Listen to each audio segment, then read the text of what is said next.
Most relationships don't go off the rails because of a single catastrophic moment. Most relationships will drift through unintended kind of diverging paths.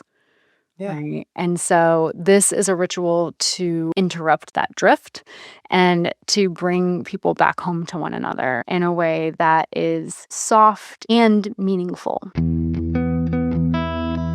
Welcome to the Intimate Philosopher, where philosophy meets intimacy and life's biggest questions finally feel at home. I'm Dr. Emma Smith. I'm a licensed professional counselor, certified sex therapist, and existential philosophy nerd, inviting you to join me for an after-hours conversation. This is a space to slow down, pour a glass of wine, or maybe a cup of tea, and explore the messy, beautiful intersections of meaning, connection, desire, and being fully human. This is the place for real conversations about the parts of life that don't fit neatly into a box. So, grab your glass, get comfy, and let's dive in. Hi, friends. We're back with another episode of The Intimate Philosopher, and I am really excited to once again be joined with the brilliant Dr. Alivia Stehlik. Hi, y'all. I'm happy to be here. Yeah. I mean, everybody loves all the episodes that you're on, so we're just going to keep bringing you back. Well, you do have easy access to me. I do. So, everybody really appreciated the episode that we did on Inside the Manosphere. Yeah. That was the one I have gotten the most feedback on and the most comments, and people have been asking questions, and it's been really amazing. And one of the things that came out of this was that somebody had said, "Hey, have you seen this other documentary?" And because I don't get out much, I said, "No." And so, And so then we spent a Friday night watching the Netflix documentary, Trust Me, about the FLDS and the kind of offshoot that happened once Warren Jeffs was in prison. yeah. Had you seen the first one, Keep Sweet? I think I had seen like a couple scenes from it, but I don't think I had watched it because think that you had watched it. I watched it. I Yeah. think that you had told me about it, and then I was like, "Oh, I don't think I need to see that." There are some things that I can watch even though they might be challenging. I think the religious pieces are trickier for me. But we decided to watch this, and this documentary filmmaker moves to this small town and is there for several years actually before this whole thing kind of kicks off. So Yeah. So for the quick synopsis of it is that there's this woman, Christine Marie, and she actually had grown up LDS as well, although it sounds like more mainstream-ish, or at least not FLDS, let's say that much. And, she had her filmmaker, husband, partner, and somehow they decided that they were going to move out to this not compound, but this town in Arizona where they live. And so they moved out there in 2016, and they are just living among the FLDS community as, I guess, Gentiles. I think that's what they were called, yeah. right? And so they're living out there, and along the way, she creates these different ecosystems and brings some like really good opportunities into that community, which I thought was really remarkable.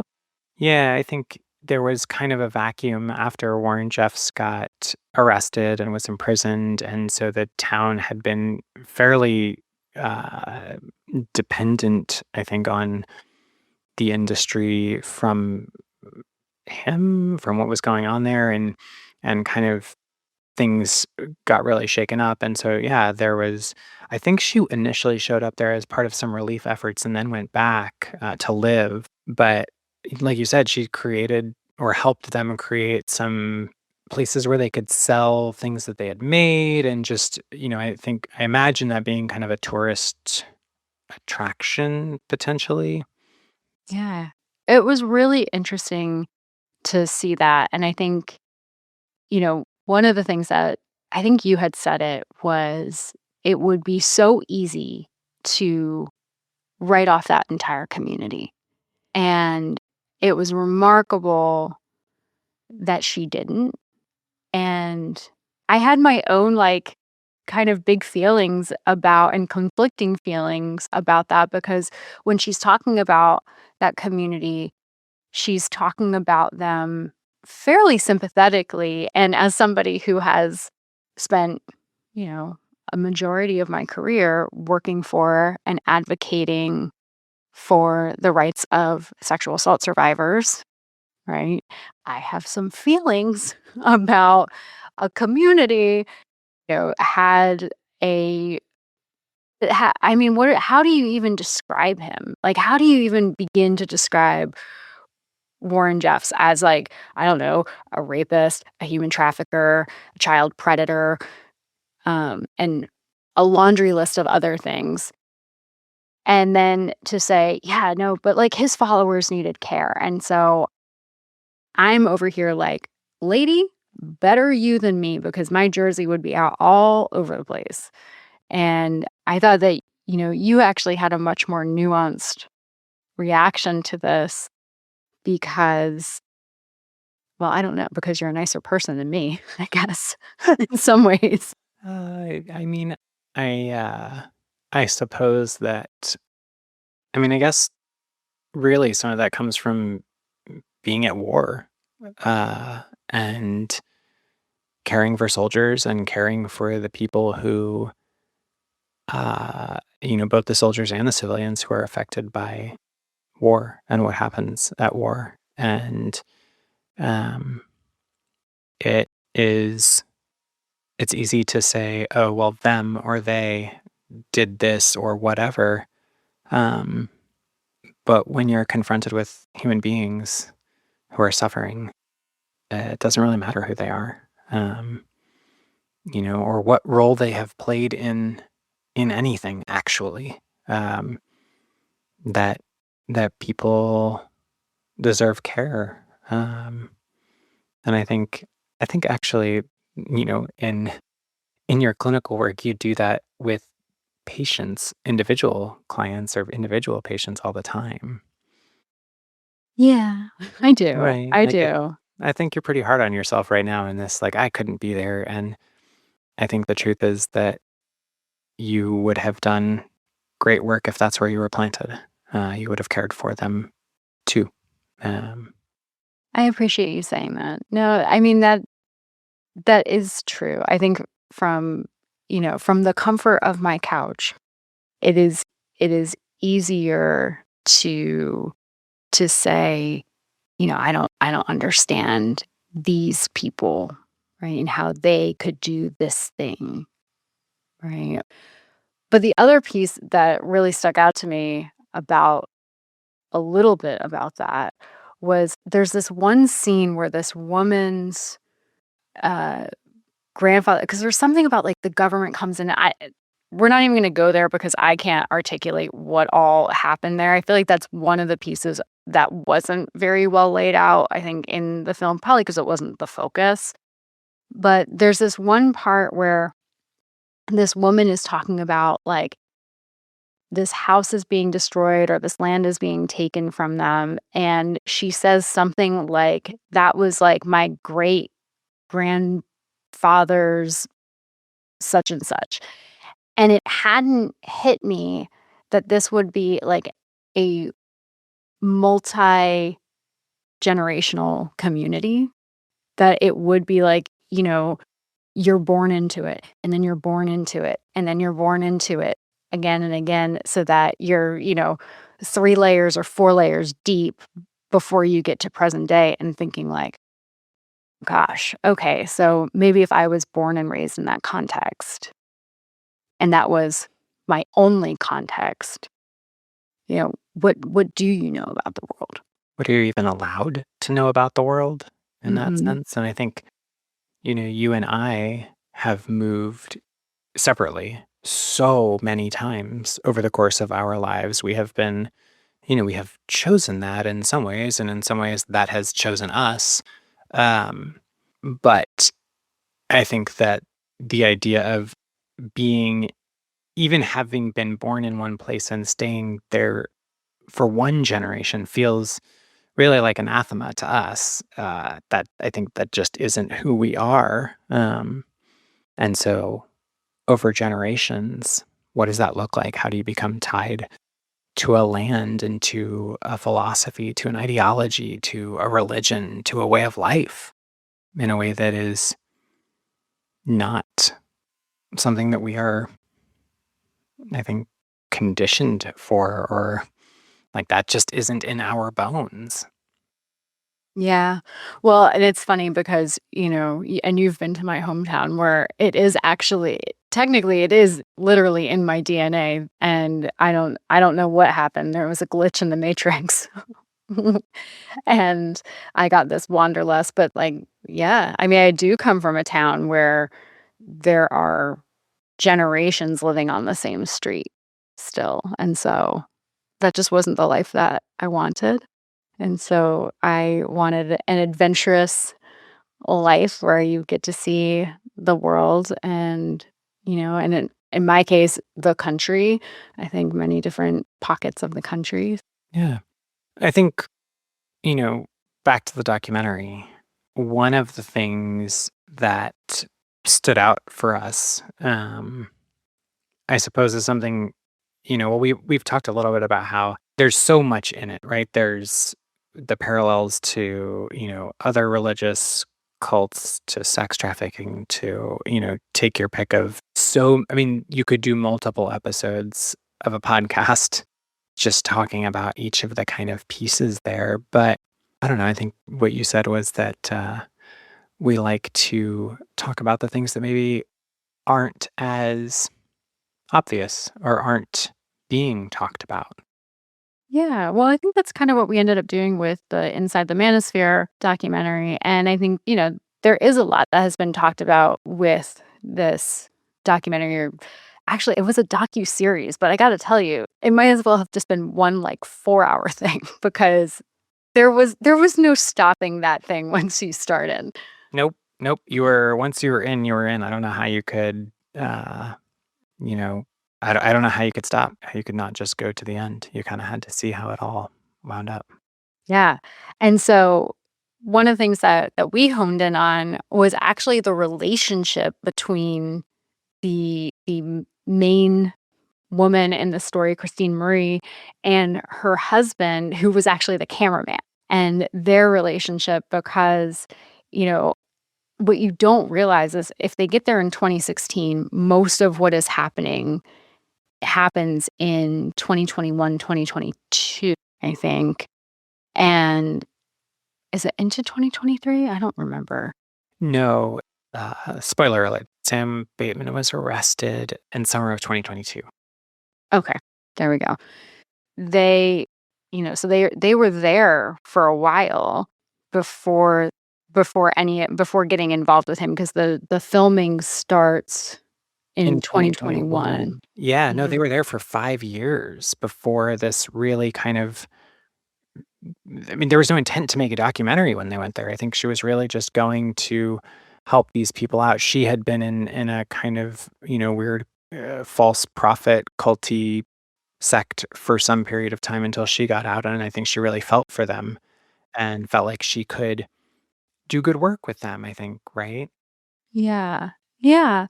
Well, and I think the original documentary was about kind of their plight post Warren Jeffs being arrested, right? And like and then it morphs into this other piece. But, you know, to think about there's a relationship that she and her husband are having and living a life that they are living throughout this entire thing that is mostly off camera, right? But, like, I don't know that we think about that. Like, do we think about the lives that these filmmakers are living behind the scene? I mean, no, I don't think we do think about that. That's not the story. And so no, I don't think we do. But you and I think about that. Right. Right. Well, thank goodness for us. Thank goodness for us. I agree. So what stuck out to you about them? I was just impressed that they stuck it out.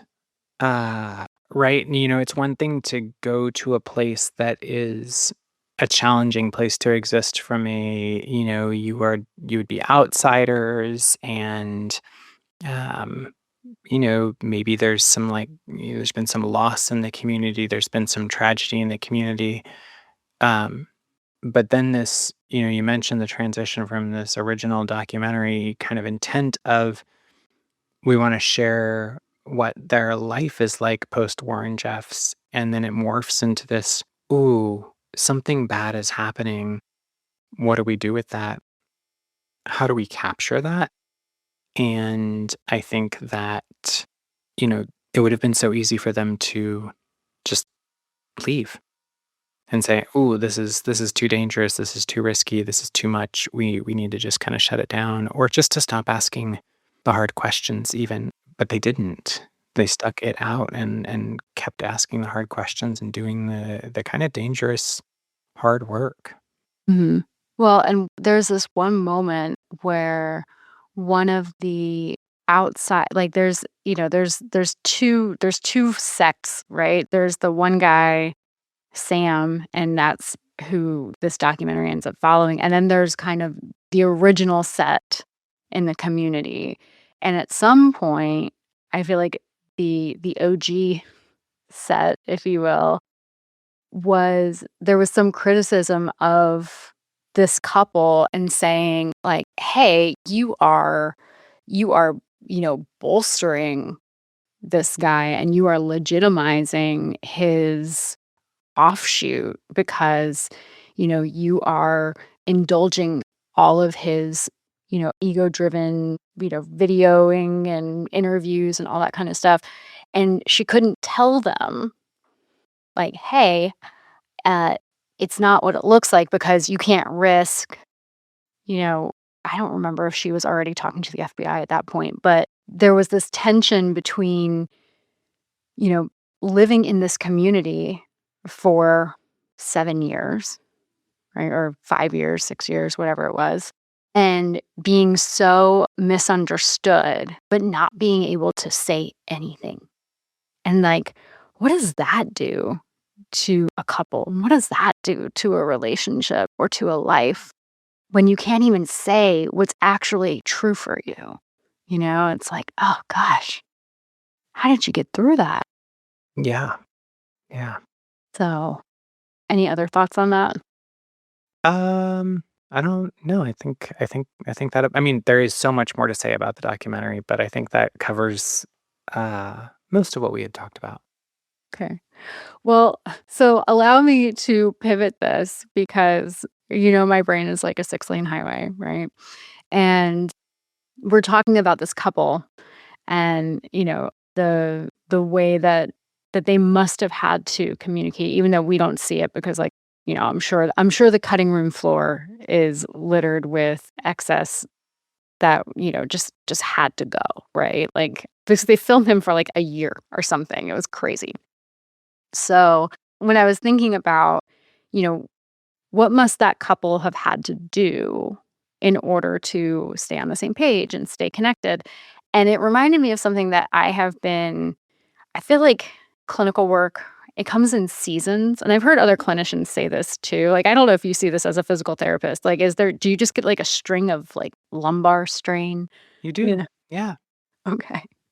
And so for me, there can be this like cyclical quality to some of the stuff that I'm talking about with folks. And like one of the things that has been more present, this time, and I'm sure it will be again at some other point in time in the future. I feel like this happens in the spring and in the fall. Like pre summer, right when like school year is kind of starting to wrap up and things are getting a little chaotic, and then right before the holiday season. That So, makes sense. yeah. And it's where couples start kind of talking past one another and we kind of have to go back to some basics. And so I wanted to bring out, like, out of the archives, something that when you and I were teaching the couples workshops, we used to cover. And so that is this, state of us conversation, this check-in conversation. And so I thought it would be helpful to walk people through this conversation that helps people kind of, you know, take the temperature of their relationship and get into a pretty positive ritual around connecting and communication. Is that okay? Yeah, that's okay. I love that. Great.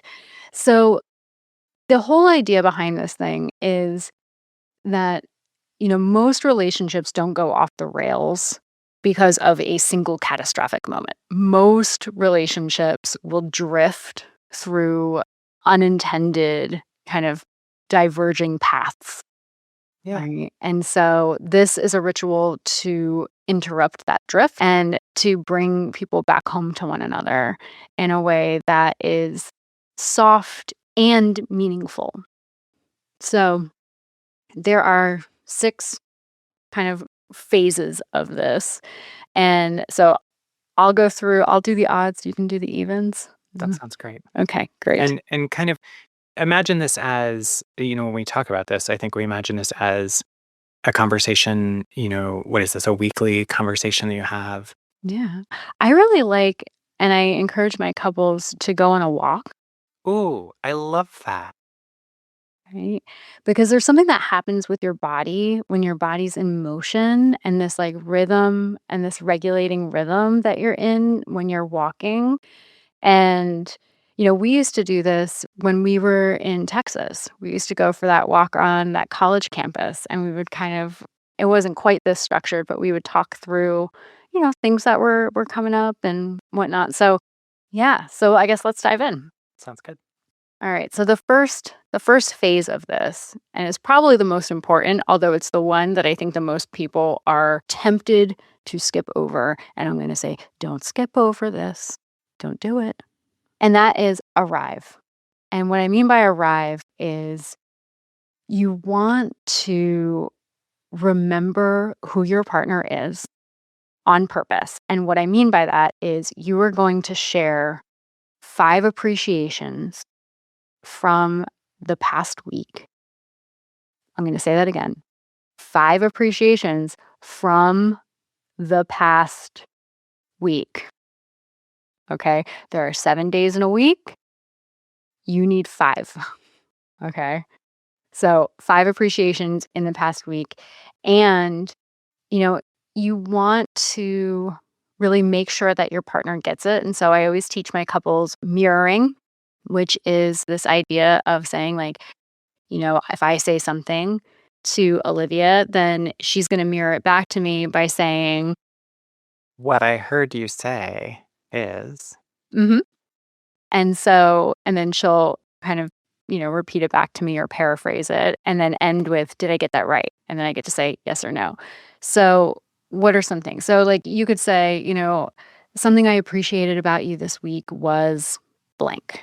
And bonus points, it reminded me that you are someone who blank, right? And so why?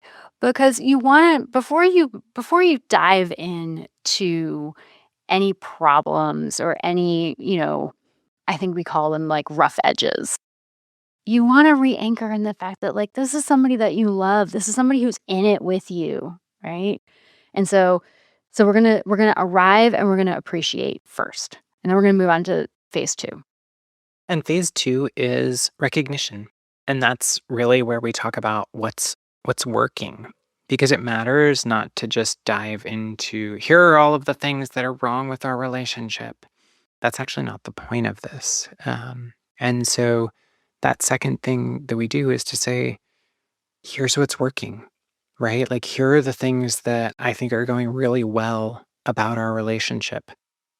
And, and then your partner might say the same thing, like, oh, yeah, I do think that that's going really well. And here are some things that I think are going really well.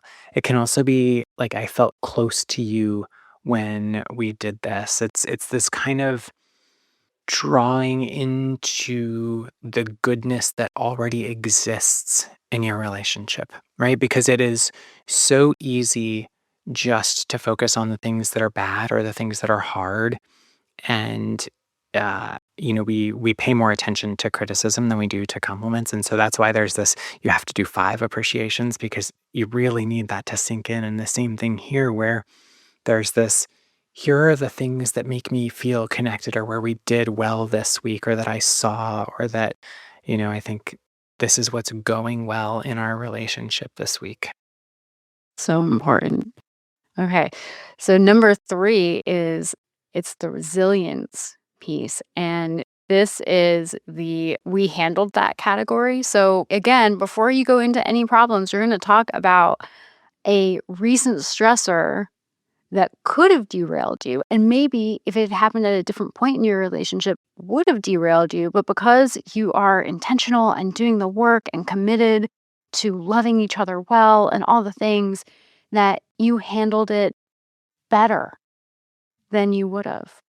Right. And so I will say one of the challenges here is that people try to say too much. No.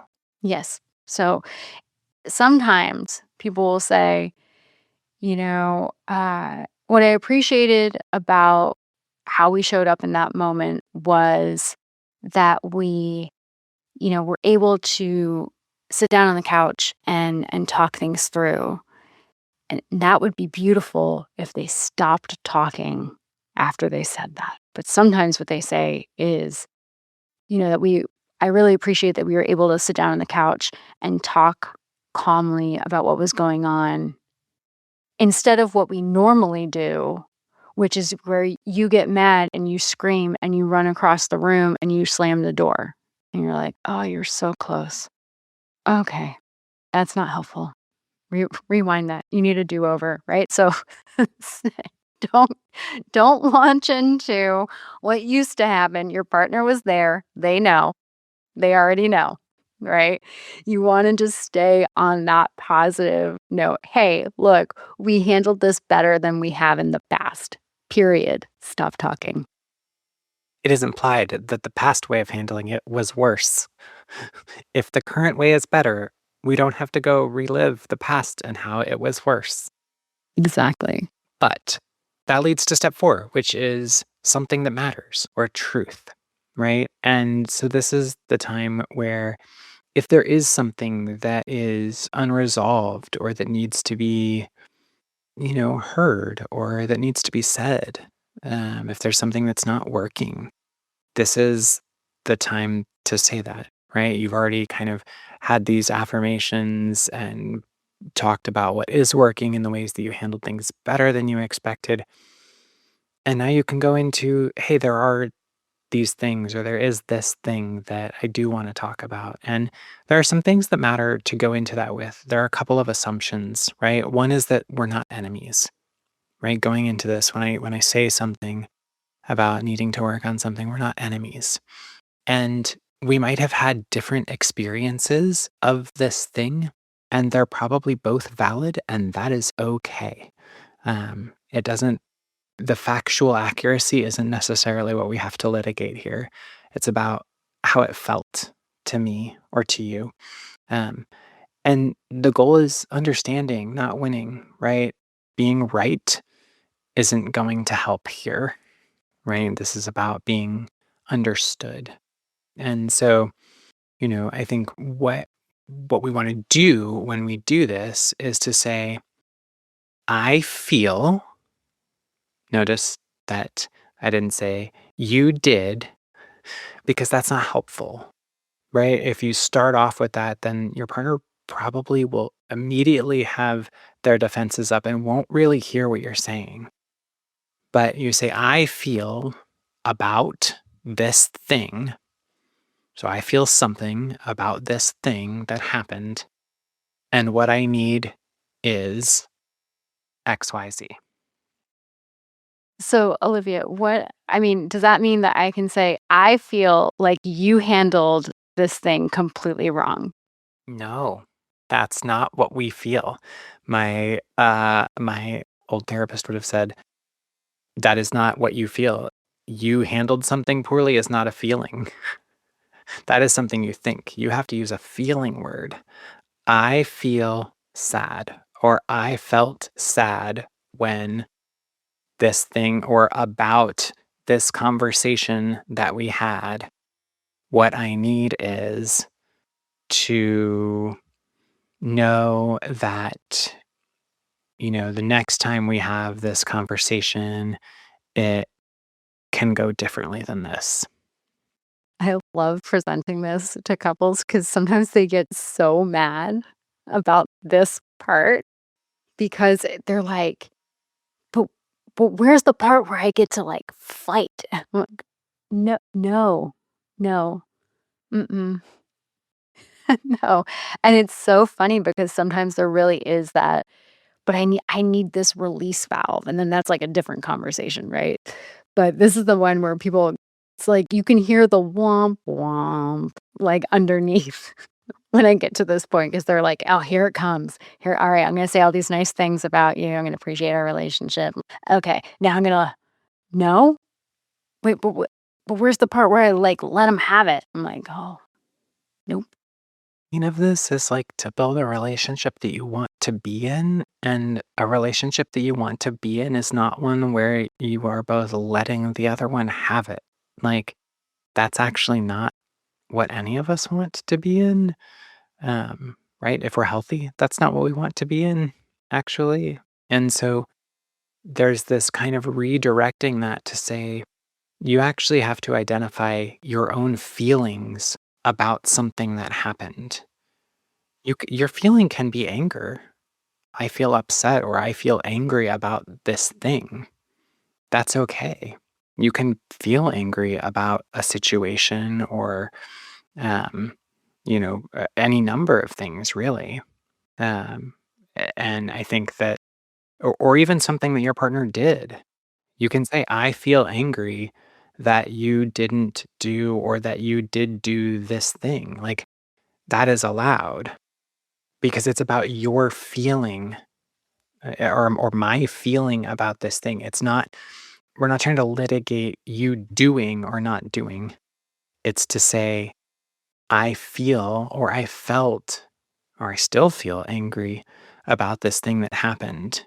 And what I need is for, you know, for you to not do that thing or for you to acknowledge that you can see how I might feel that way or there are all of these different ways and the partner's job is to say, like, wow, like, thanks for sharing that.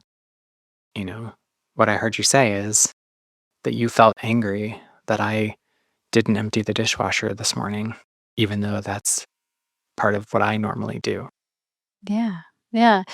I think the thing that people will get derailed on with this also is that this doesn't necessarily mean that you have to resolve whatever was brought up, like, on this walk, because you might be having a very long walk otherwise, right?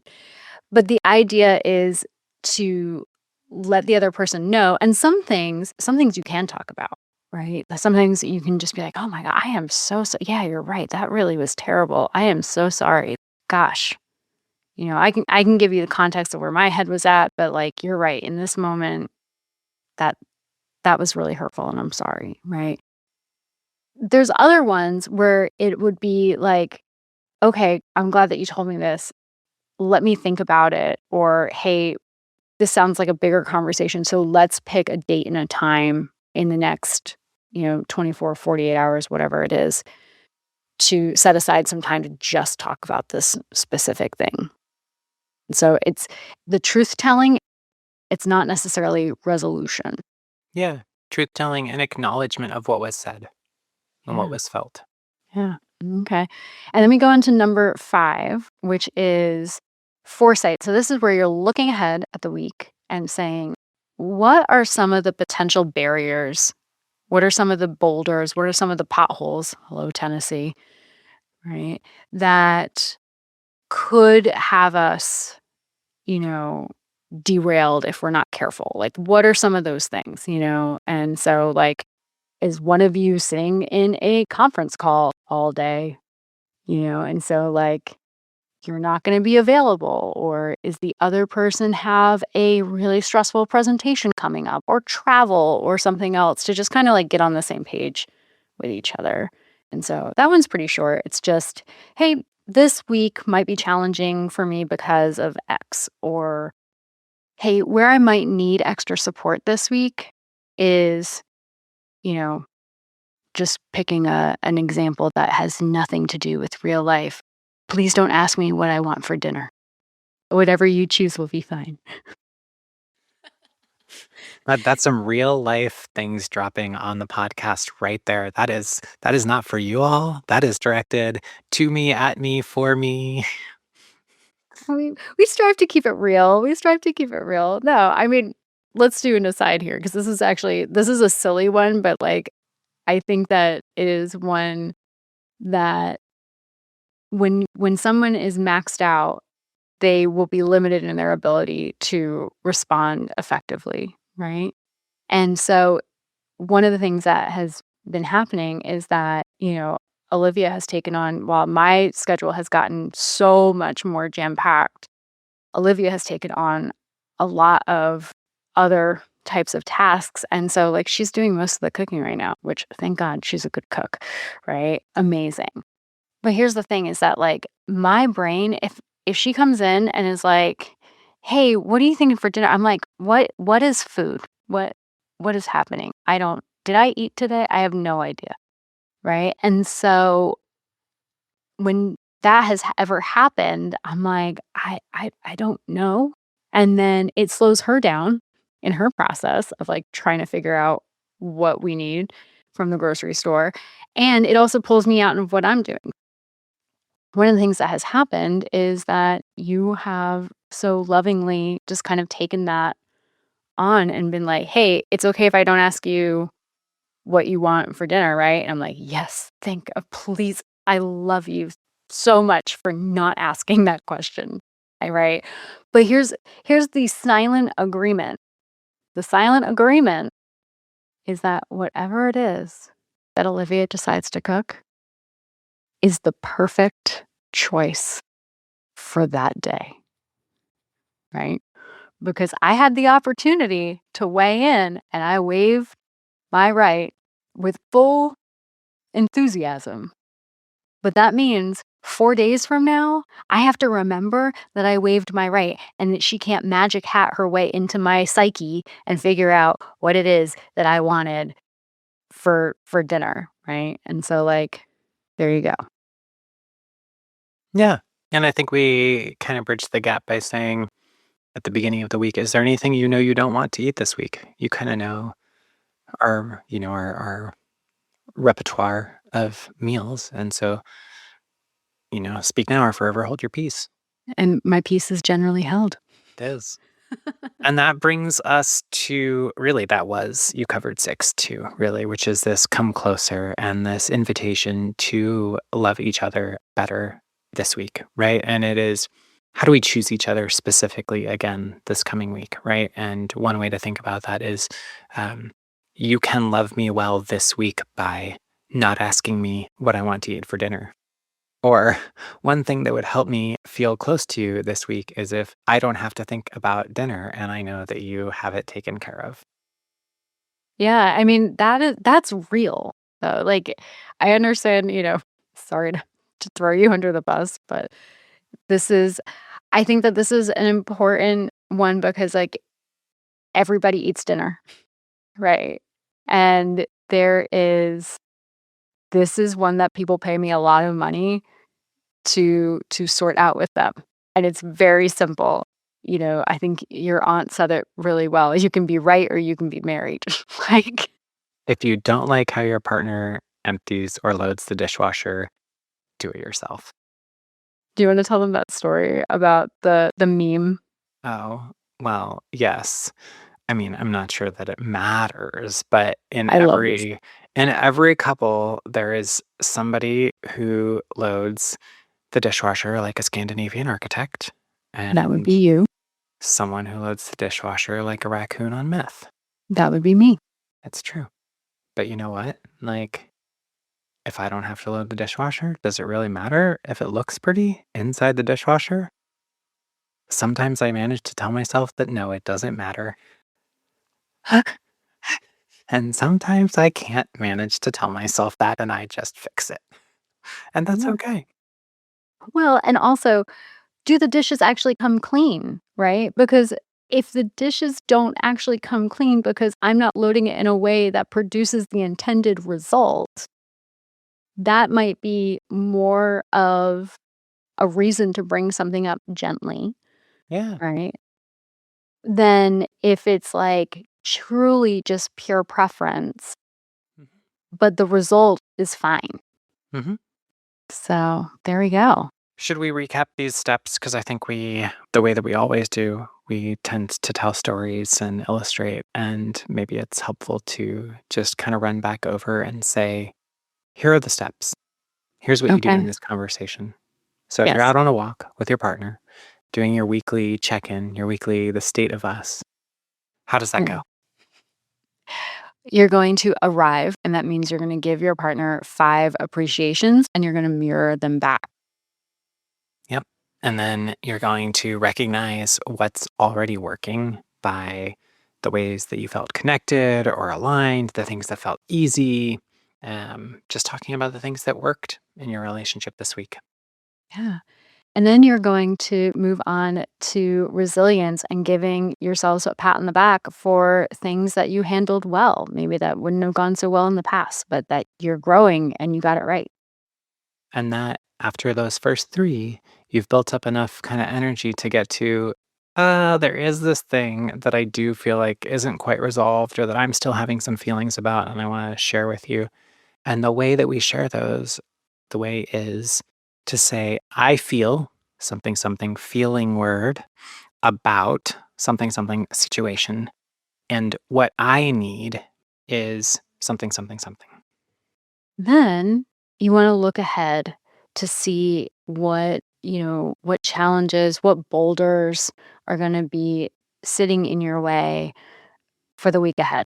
Making a little note of like, hey, there's some of this stuff on the horizon. So we may need to, come up with a game plan. Yeah. Or don't be surprised when I feel off or things feel off on Thursday because this thing's happening and I know it's going to be hard for me. And then the penultimate step, if you will, is to invite your partner into a way to love you better that week, to say a way that you could love me well this week or something that you could do that would be meaningful for me this week is XYZ. And then the last is that you're going to close this ritual. And that means you're going to end intentionally with a hug that's maybe held for a few seconds longer than normal, with a kiss, and and with a simple, I'm glad we did this. Hmm. I'm glad we Right. did this. Yeah. Or I'm glad you're in this with me. Right. So those are the steps. Okay. Well, thank you, friends, so much for joining both Olivia and myself on this episode of The Intimate Philosopher. And as always, you'll find all the nerdy bits, the receipts, if you will, in the show notes. And if you have any questions, you can shoot us a comment. You can send us a DM on Instagram at the Intimate Philosopher Podcast or Emma Smith PhD, and we will see you next time. Thanks. Bye. Bye. Thank you so much for joining me for this after hours conversation. If something in today's episode made you pause, get curious, or see yourself a little more clearly, share it with a friend and keep that conversation going. Until next time, keep exploring that messy, beautiful space between meaning and being human. I'll see you next time.